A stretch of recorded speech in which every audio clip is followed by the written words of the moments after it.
When people hear about Detroit, most of them think about cars and maybe music. But what about art? What kind of art can be found in a city that's known for its automobile? And how does it influence those who live there? In this series, we look at cities through their street art. So let's go to the streets of Detroit to see what kind of art we can find there. This is our channel.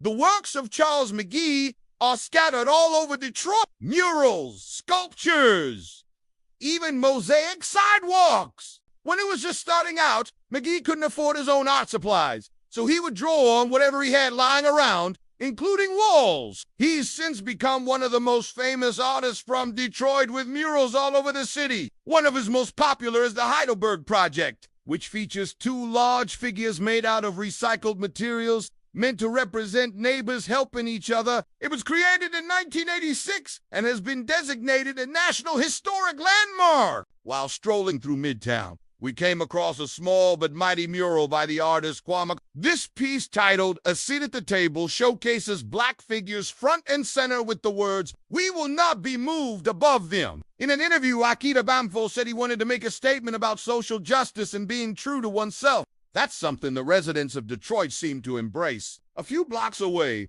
we found another powerful mural by Akita Bamfo, this time on the side of a church. His pieces often featured bright colors with bold images that celebrate his heritage and the African diaspora. There's no shortage of tributes to Aretha Franklin all over the city of Detroit. She was born here and became known as the Queen of Soul.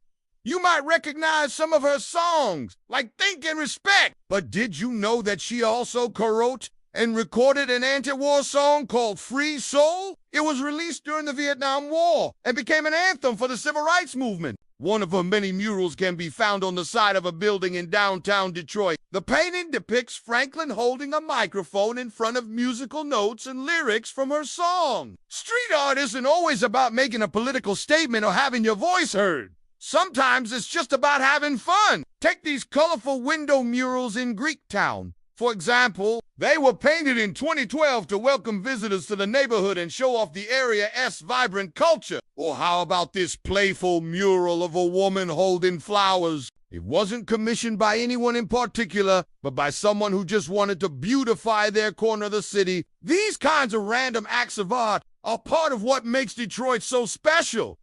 Anyone can pick up a paintbrush and make their mark. During our walk through Greektown, we kept seeing murals dedicated to the local athletes from the area. Many of them represented the old Tiger Stadium where the Detroit Tigers played. Before moving to Comerica Park, the stadium was demolished in 2009, but the memory of the park and the players, who used to call it home, lives on. Through these beautiful works of art, we found another tribute to the Tigers along the DeQuindra Cut, which is an old train line that runs through the city.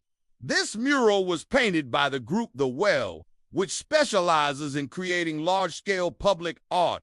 Their work can be found all over Michigan and beyond. The Heidelberg Project isn't the only place in Detroit where you can find art in unexpected places. The whole city is like one big gallery. Look at this row of houses in the North End. They were all connected and abandoned when the Heidelberg Project began. Now they're covered in mosaic tiles and have become a popular photo spot. Even the streets themselves can be works of art.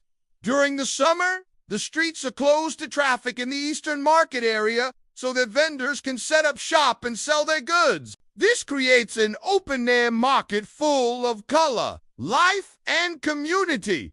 Detroit is known as the birthplace of techno music, so it's only fitting that there should be a mural dedicated to it. This one in particular celebrates the influential techno label Transmit, which was founded by the legendary Juan Atkins. If you're not familiar with Atkins, he is considered one of the pioneers of techno and is known for his futuristic sound and innovative use of synthesizers. He moved to Detroit in the 1970s and was inspired by the city's industrial landscape and its gritty, determined people. He started producing music that was unlike anything else out there, which helped to kickstart Detroit's thriving techno scene. Not far from the Transmit mural is another tribute to an influential Detroiter, Shalimar Sanders. She is best known for being the first woman and first person of color to anchor a nightly news broadcast in Detroit. Her career spanned more than 4 decades, and she became a beloved figure in the community. In addition to being a trailblazer for women and minorities in the news industry, she was also an advocate for arts education. She believed that everyone should have access to the arts and that they are essential to a well-rounded education. She worked tirelessly to promote arts programs in Detroit and helped to raise millions of dollars for the Detroit Institute of Arts. Back in Greektown,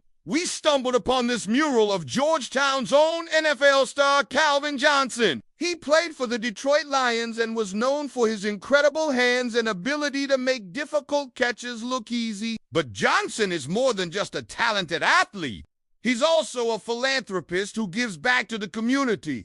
After retiring from the NFL, he founded the Calvin Johnson Foundation, which provides educational opportunities for underprivileged children. He's also active in various charities and organizations that support veterans and first responders. The murals in Detroit aren't just about celebrating the city's rich history and culture. They're also about honoring the everyday people who make Detroit such a special place. This mural in Corktown is a tribute to the factory workers who once made the cars that put Detroit on the map. It was painted by the artist Anthony T. Clark, who is known for his realistic style and his ability to capture the humanity of his subjects. The workers in this mural may be anonymous, but they're no less important for that. They read the backbone of Detroit and the reason why the city has been able to endure so much and come back stronger than ever. The paintings we've seen so far are mostly of famous people or well-known businesses, but street art isn't just about that. It's also about giving voice to the voiceless and shining a light on important issues. This mural in the North End is a powerful reminder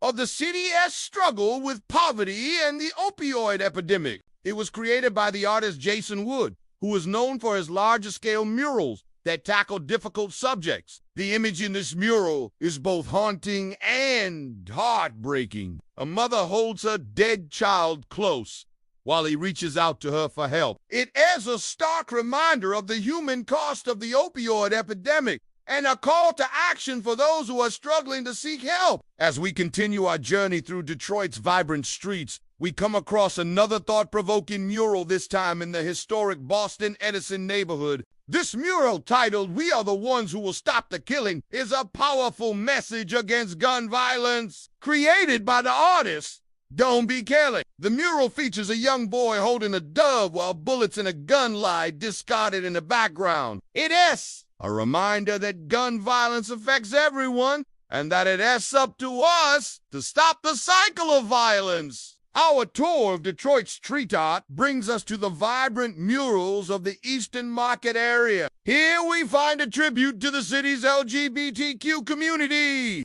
The mural features a rainbow painted by Detroit artist Ty Williams and is a symbol of acceptance and inclusion. As we take in the beauty of this mural, we remember that art has the power to unite us and bring people together. If you enjoyed this episode, check out our other videos about art around the world. See you next time.